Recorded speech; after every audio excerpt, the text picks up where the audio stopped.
whether we start with Fingergate. Whoa, what is that? Listen, not that, you asked me if I follow and keep up. No, I don't.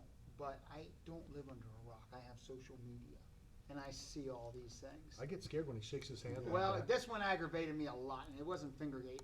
I almost bet on Chris, On Larry? so I would have been a good one. Yeah. But I didn't. I'm talking about the fight before that, not that card. Card before that. You mean the guy who got thrown out of the UFC? He got fired instantly for an incident? That was the guy that did Yeah. the crime. Right, did the crime. Right. Right.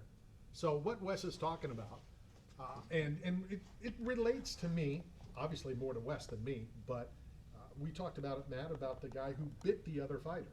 Oh, yeah. And instantly the fight was stopped, basically kicked out before he got back into the back room. Better referee. Well, Keep going. we've talked about this. Wes got bit in a fight. And when I say bit, I wish there was cameras. I don't remember how long ago it was, but there wasn't cell phones, right? Back then? Yeah, yes, sir. What? There was cameras. Cameras? I'm in the picture. I know. They did a thing afterwards. Big old bite chunks on me. And you know when they asked Joe Rogan, they said, Joe Rogan asked, he said, why'd you bite him? He said, he was choking me. He's the dirty fighter. Right. What I'm saying, there wasn't cell phones. There was cameras. So, I'm sorry, Randy's first tablet was made of stone. It was, he doesn't really know when they brought in like digital images and video. Somebody Google when the first cell phone was, and I'll bet you it was after that fight. It was bad. Wes gets out of the cage and walks right up to me, and he goes, if I didn't get bit, what's this?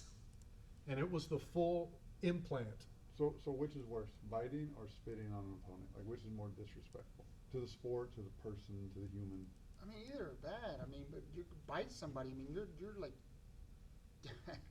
you're getting involved there. Emotionally, like, yeah. Like you lost your cool, right? Like Yeah. lost your professionalism and let emotions take over your action, right? Yeah. So I like just a gotta discipline. show. I gotta show you guys something because it got me so mad. Because here's the other thing. Not only the guy that got bit, he got rewarded with the win. He got rewarded with a $50,000 bonus. And he got a tattoo to commemorate it. Do you have a tattoo? Oh man. Ruckus. Put these on, kid. Put those on, kid. All right, Oh, here we go. let's welcome Ruckus to the show. Oh, Beautiful. Zoom in. It is what it is. I got bit, lost, fired, I got a big head in the way. and no bonus. Wow. I've never taken a picture of a man's chest UFC before. 47. Yes, you have. There's the teeth marks. Dude. UFC 47. Crazy. Yeah. Love I got bit. I lost, You're doing fired, play-by-play and no here. Come on. bonus. Yeah. Play by Yeah, play. talk about it. I mean, no bonus to support me. See, he's always thinking about himself. Give me back my, give me the mic. I just came up with a new show. Okay. I'm waiting for. I'm going to organize and produce a new show. If it's Ruckus is all about him, then him and Matt are going to get along real well. Oh, I can tell. Heck yeah. It's about me. That'll be the new podcast. It's about me. us. So when did you get that done? Right after his fight, when I Did you saw really? him, I thought once he got his, I thought if I got mine, I'd get some recognition, but it didn't work. Oh, it's working right now. It was cheap. Listen, I will tell you, it was cheap. It didn't cost me very much to have done. Yeah. Smart. $25. Really? Yeah. Get it done in Mexico? No, this guy just got out of the joint. Side of the road? Yeah, kinda. Kinda. It was a roof over our head.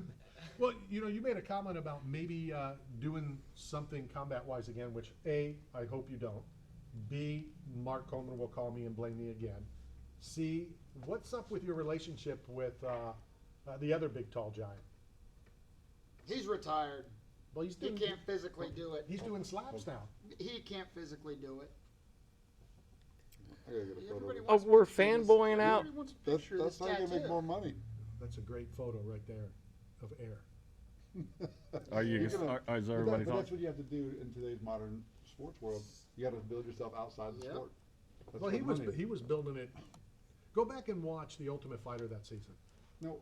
Was it before or after your fighting career that you started Sim City, the video game? Is that yours? I do have SimCity Big Money Hustler. That's my investment company. Oh, nice. SimCity sense. Big Money Hustler. Makes sense. You You play SimCity? Like, did you No, play and build and he's the create? video game kid. Okay. He knows all the games. I don't even have a console. But you have a TV. I don't watch it very much either. Really? No, You're working that much? I work a lot. Is that because the Minimum. family wants, like Matt, the family wants you out of the house? Kinda, I think, but they want to take off in the middle of the week and go on trips like this. Yeah. I live in Ohio, so it was a long drive. I've asked you this before, I'll ask it again. Why are you still living in Ohio? You have all that money Same now. answer. You can come Same here answer. and be in paradise. I don't know. It's better than under the bridge in Chicago before the Where it Ultimate used to be. Fighter, where it used to be. Right. So why is Ohio such a hotbed for UFC like legends and fighters that came out? Rich Franklin and Jorge Gazelle and all those guys. I'm gonna punch him in the face. Whoa! You know, Whoa. I'm gonna punch him right in the Don't face. bite me. And then he can make a tattoo out of it. Dude. You think Evander Holyfield got an earring of an ear? Or he got bit There's by only Tyson? 3 names you need to remember out of Ohio. That's Mark Coleman, Kevin Randleman. Better give Kerr some credit because they're doing a movie on him. Yeah. Mark Kerr's about to do the Smash. Didn't The Machine. Rock do it, the vein? Hey, listen, I'm going to tell you, I'm going to jump fast forward to a week. It was a week after Mark got out of the hospital. A buddy of mine called at midnight, and he never calls at midnight. He called twice, and he texted me, "Call me when you wake up." Well, at 7 o'clock my time, 6 o'clock his. I call him. He never answers in the morning because he's, "Hello, hold on a second." Goes in the other room. "You're not going to believe this." "What?" It was Dwayne? It was Dwayne. He messaged for messaged for Mark, checking on him and wanted to talk to him. So, For those 2 people super in the cool. world that are listening that don't know the Mark Coleman story, so it's weird just because sometimes you just go do something and you don't realize, right? Like from what I've been told, and you can correct me, Mark just decided, I'm gonna go drive up and see my parents. He was going to come to the gym Monday night, but instead he said, "Look, I'm going to go up with my parents," because he was going to stay up there for 3 days. He was going to go up, see his parents. He hadn't been up, talk to them. There's a bunch of stuff going on. So he went up Monday. Thank God. Tell the rest of the story. Well, I told you already. I'm not going to go into this deep because no one can tell a Mark Coleman story like Mark Coleman. No doubt. There's no way. But the biggest problem about that is Mark Coleman doesn't like to tell stories about Mark Coleman. No, trust me, he does, and he will.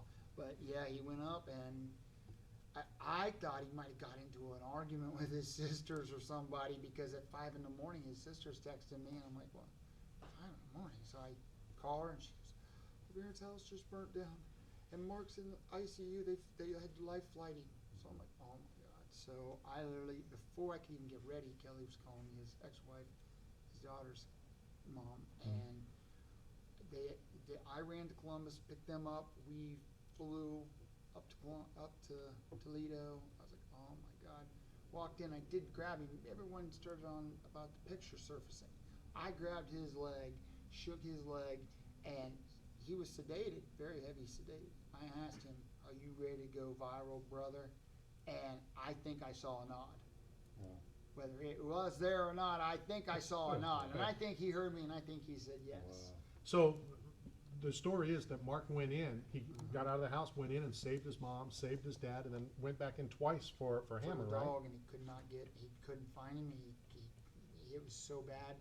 His mom said there was no flames where they were, but the smoke was so heavy, it was all the way to the ground. And when they got him out, their hair was all singed. So the heat Oh, man. singed their hair. And I don't just even know. saw a picture with Mark and his parents, and it's like, looking at him, it's like nothing happened. But it Look did. At that, look Yeah. at that house. That house was completely wrecked. It was horrible. Let's go hit another break, coming to you live from the Cool Breeze AC broadcast facility. This is Knockout Radio.